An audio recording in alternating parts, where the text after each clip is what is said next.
Hindi, tama. Sabi, I'm afraid of getting terminally sick and dying. I recently attended a wake and it's so painful watching the immediate family grieve the loss of their loved one. They lost her to cancer at the young age of 40 and sobrang pinaglaban talaga nila hanggang sa huli. I saw her a few weeks before she died and she said na everything was so painful. Huminga, magsalita, and even paglunok ng liquid food, sobrang hirap daw. Millions went to her expenses, medical expenses, all of that money spent, and she still died. I'm afraid of pain, dying, and death itself. There's a lot of things na gusto ko pang gawin, and I don't ever want to cause that much pain sa family ko. At the same time, I can't imagine experiencing the same pain ng nawala ng immediate family. Feeling ko hindi ko kakayanin. Um, Yun na yun. yun na yun. Yun lang, share niya lang na ano, yun nga na ayaw. Parang, yun yung fear niya Pero, na, ha? go. Na magkasakit. Saka hindi nga magkasakit yung terminally ill. Yun wala na talagang, ano May na. tanning na. So wala nang cure yun. Meron, pero May mga, ano yan? Yung mga treatment, ganun, pero hindi parang sure na ano. feel ko gets ko yung tinutunguhan mo. Parang wala nang cure, pero merong prolonging na lang ng buhay mo. Yung para ma-prolong Feel ko na lang yung yun buhay yung mo. kinakatakot niya na parang matagal siyang magsasuffer.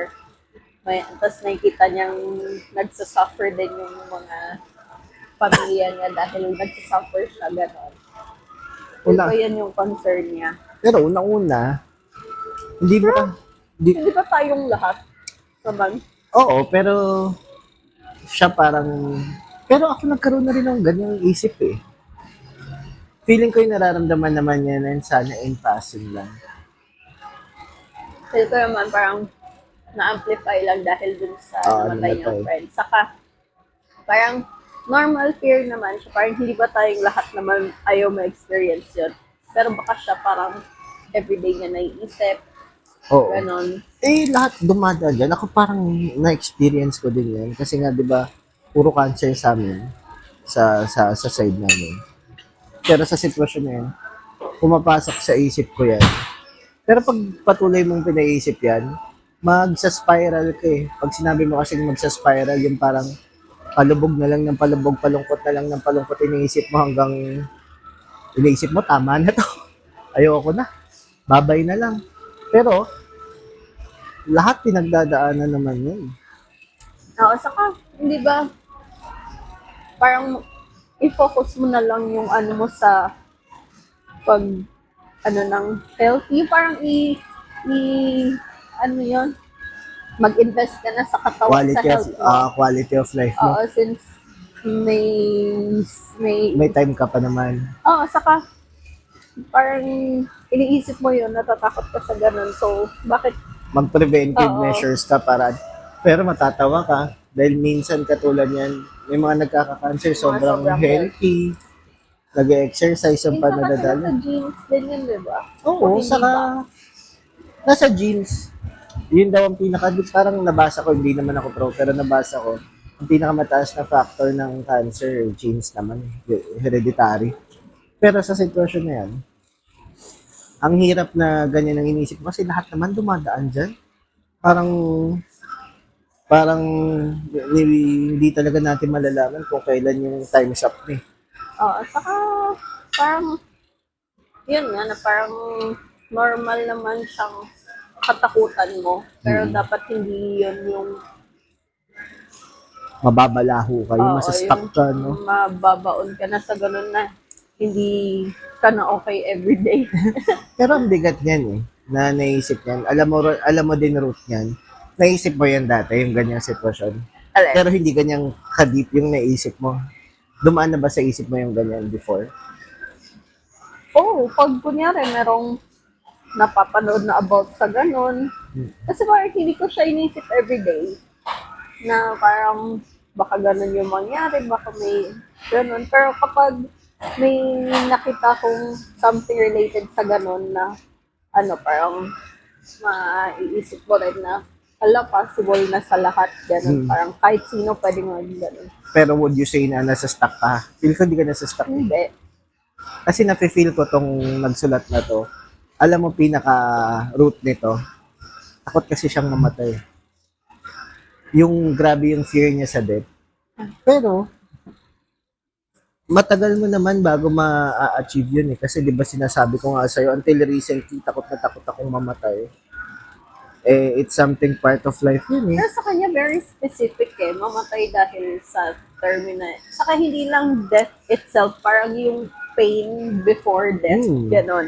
Kasi yung sa'yo, pwedeng death ng maraming causes na pwedeng Oo, iba basta pa. death. Ako sa death, takot As din. in, yung sakit, yung death na may hirapan muna siya. Gusto niya, hindi, ganun din ang idea ko, di ba? Sabi ko, gusto ko nga yung mabangga na lang ako eh. Tapos Para agad. para tapos na agad eh. Oo. Pero in general, takot lang din talaga siya. Bili tayo. Oo. Takot din lang siya talaga mawala. Yun nga yung mahirapan. Yun, kasi naging specific naman siya dun sa sinabi niya na yung pain Mm. na habang yung habang may sakit yung friend niya, yung pain, tapos yung pain na nakos sa family, ganun. Tapos yung gastos pa na parang million yung nagamit, tapos hindi rin siya gumaling. Eh, dun sa sitwasyon naman yun, sa pera na yun, ano yun, would you rather na yung pamilya mo hindi ka paggastusan? Mas okay ba sa yung hindi na lang nila pagtuunan ng pansin? Siyempre, hindi ka naman kasi, parang, hindi pa rin sila nawalan ng hope malamang. Oo, hindi. Saka, yung paggamot na yun, maliban para sa'yo na may sakit, para sa kanila din yun. Para masabing ginawa nila lahat. Oo, para hindi lang masabi. Para mag-come into terms sila sa sarili nila na ginawa namin nga, yung yun nga. role namin. Na wala kang, wala kang may isip na sana pala, Oo, natin. wala kang regrets. Oo. So, hindi mo naman pwedeng alisin sa kanila yun. Dahil di naman nila deserve na magdaanan yun. Hindi yun nga, feel ko na maalam naman niya yun. Yun nga lang na parang sinabi nga lang niya na ganun yung mga ganap. Mm-hmm. Pero yun, hindi mo naman talaga kasi mapipigilan yun. Na-encounter at na-encounter mo yun. Pero dapat simulan niya simulan niya para mawala yung fear niya sa ganyan, mag-dive into reading siya kung ano nga ba talaga yung death, ano ba yung buhay. Kasi once you realize na parang part natin ng buhay, medyo maiisip mo na okay, lahat naman pala pinagdadaanan yan. Feel ko kailangan lang yung may makausap about doon na parang bakit ba kasi hindi ganun ka normal sa atin ng therapy? Kasi parang yung mga sitwasyon na ganyan, kahit mga feel ko ganyan yung mga kinakausap sa therapist eh. Kasi parang sa atin kapag sinabing nag-therapy ka, nagsa-psychiatrist, baliw ka na eh. Hindi, pero ibig ko sabihin, hindi ka rin naman hindi mo rin alam kung saan pupunta. Tapos iniisip mo sa sarili mo, hindi rin ganun kabigat yan. Ayun nga, pero kasi parang medyo mahirap ma-realize sa sarili mo yun eh. Lalo na yan siya na parang medyo lubog na siya sa ganong parang sa ganong thinking, sa ganong thought. Kaya mahirapan na siyang ma-realize sa sarili niya. Yeah. Lalo na may recently pang umatay ng ganon. Pero feel ko di naman niya direct gano'n. Parang friend niya siguro. Oo. Kakilala nga ba daw niya or friend? So, wag lang siya masyadong maano sa endgame. Kasi usually ang sinasabi dyan, ang importante naman hindi kung patutunguhan mo, kundi yung journey mo sa buhay, di ba? Ayun, yun nga, parang natatakot siya maging part ng journey niya, yung pain, yung suffering, Totoo. gano'n. Pero ibig ko sabihin, So, parang wala ka pa dun sa part na yon nabala. nararamdaman mo na ngayon. Tapos isip ko ng isip doon, hindi mo na hindi ka na nagiging present sa araw-araw na dapat mong na-experience. Pero sana ngayon lang yan kasi nga may recent ganap na ganon. Baka hindi naman everyday niya yun. Saka yun, kung magpe-preventive measures na lang siya, kasi part din ng pagiging panatag mo is paggawa ng mga things patungo sa kung ano gusto mong mangyari. So, para kung ikakapanatag niya yung maggamot siya, mag-maintenance siya, mag-supplement siya, di gawin niya. Regular check-up, mga Oo. ganon. Parang para mapanatag ka na Kaysa yung katulad nung sa akin na roll the dice ako eh. Bahala na kung anong unang lalabas. Takot nga magpa-hospital eh. Pero yun, lahat naman dumadaan dyan. Tapos kung sa pagdadaanan mo kung gaano kasakit yung sakit na pagdadaanan mo, hindi mo rin naman makokontrol yun. Makokontrol mo. Importante dyan, maghanap ka ng mga bagay na makokontrol mo. Then start from there. Yun nga, mag-preventive measures ka, figure out or mag-aral ka tungkol ano para mga sa signs, symptoms, mga Oo. ganon. Hindi, sa yung maliban dun sa health mo, tingnan mo yung kung ano ba yung belief mo o yung belief system mo. Ano pinaniniwalaan mo, religion o ano man, para magkaroon ka ng better understanding paano nga ba talaga cycle of life. Kasi katulad yan, nakikita mo sa mga Korean drama, parati nilang sinasabi, see you in the next life. Kasi naniniwala sila sa reincarnation eh. So, yun, nakakatulong sa pagkapanatag nila na kahit anong mangyari sa akin sa buhay na to, part ng cycle ng buhay yun, din alam ko mangyari sa akin in the future. Doon naman sa mga Katoliko na okay lang yan dahil pagdating naman ng judgment mo, sa heaven ka naman mapupunta.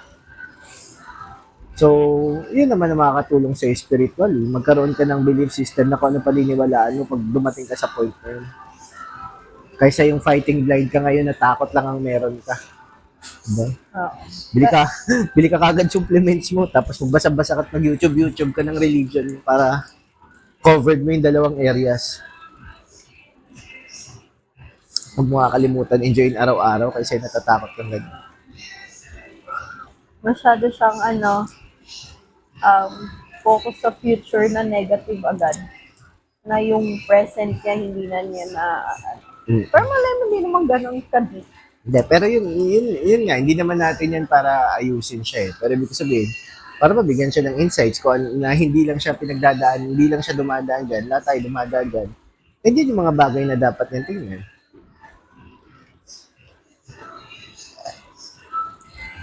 Kasi, nadanas ko na din yan. Buhay pa rin naman ako ngayon. Nakahanap ka kasi ng way na overcome or kasi di ba parang minimeditate Yun yung sinasabi ko ang belief system. Yun nga. Paano ko naman natutulungan yung part na hindi ako magkasakit kahit di ko alam. Yan, nagpapacheck up, pero supplements ako ng supplements, saka exercise. So, yung dalawang areas na yan, kahit pa paano, napapanatag ko sarili ko na I'm doing something about it. Kaysa yung nag-worry lang ako nang nag-worry, di ba? Ayan nga, kailangan mo i-focus yung sarili mo sa something na ma-prevent papunta doon. Oo.